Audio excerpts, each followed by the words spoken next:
15 সেনা কর্মকর্তাকে পাঠানোর নির্দেশ দিল ট্রাইব্যুনাল। পাশাপাশি হাসিনা সহ পলাতকদের হাজিরে পত্রিকায় বিজ্ঞপ্তির আদেশ দেওয়া হয়েছে। আওয়ামী লীগের দীর্ঘ শাসনামলে সংঘটিত টিএফআই জেআইসি সেলে এবং জুলাই আগস্টের মানবতা বিরোধী অপরাধের অভিযোগ রয়েছে তাদের বিরুদ্ধে। এ বিষয়ে 3টি মামলায় বুধবার সাবেক ও বর্তমান 25 সেনা কর্মকর্তা সহ মোট 32 আসামিকে আন্তর্জাতিক অপরাধ ট্রাইব্যুনালে হাজির করা হবে। হেফাজতে থাকা 15 সেনা কর্মকর্তাকে বুধবার সকালেই হাজির করা হয়েছিল। এদিন ট্রাইব্যুনাল 1-এর চেয়ারম্যান বিচারপতি মোহাম্মদ গোলাম মর্তুজা মজুমদারের নেতৃত্বাধীন বিচারিক প্যানেল আনুষ্ঠানিক অভিযোগের ওপর শুনানি শুরু করেন। 3টি মামলায় শেখ হাসিনা সহ আসামি রয়েছেন মোট 34 জন। এর মধ্যে একটি মামলায় 17 জন, আরেকটিতে 13 জন এবং তৃতীয় মামলায় 4 জনকে আসামি করা হয়েছে। দুটি মামলাতেই প্রধান আসামি হিসেবে রয়েছেন সাবেক প্রধানমন্ত্রী শেখ হাসিনা। রাজধানীর কাকরাইল, মৎস্য ভবন ও পল্টন সহ গুরুত্বপূর্ণ এলাকায় সকাল থেকে আইন শৃঙ্খলা বাহিনীর কড়া নিরাপত্তা দেখা গেছে। ট্রাইব্যুনাল ও হাইকোর্ট এলাকা ঘিরে মোতায়েন করা হয়েছে পুলিশ, র্যাব, বিজিবি ও সেনা সদস্যদের।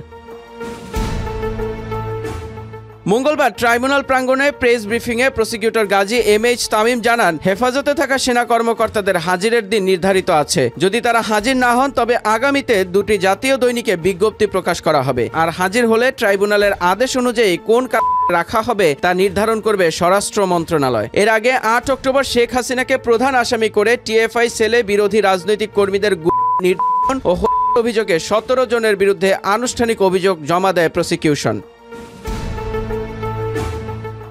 একই দিন জয়েন্ট ইন্টারোগেশন সেল বা ঘরে অভিযোগে আরেকটি মামলায় হাসিনা তারিক সহ 13 জনের বিরুদ্ধে অভিযোগ গঠন করা হয়। এছাড়া জুলাই আগস্ট আন্দোলনে রামপুরায় 28 জনকে ঘটনায় মানবতা বিরোধী অপরাধের মামলায় বিজিবির কর্মকর্তা লেফটেন্যান্ট কর্নেল রেদওয়ানুল ইসলাম সহ 4 জনের বিরুদ্ধে অভিযোগ দাখিল করা হয়।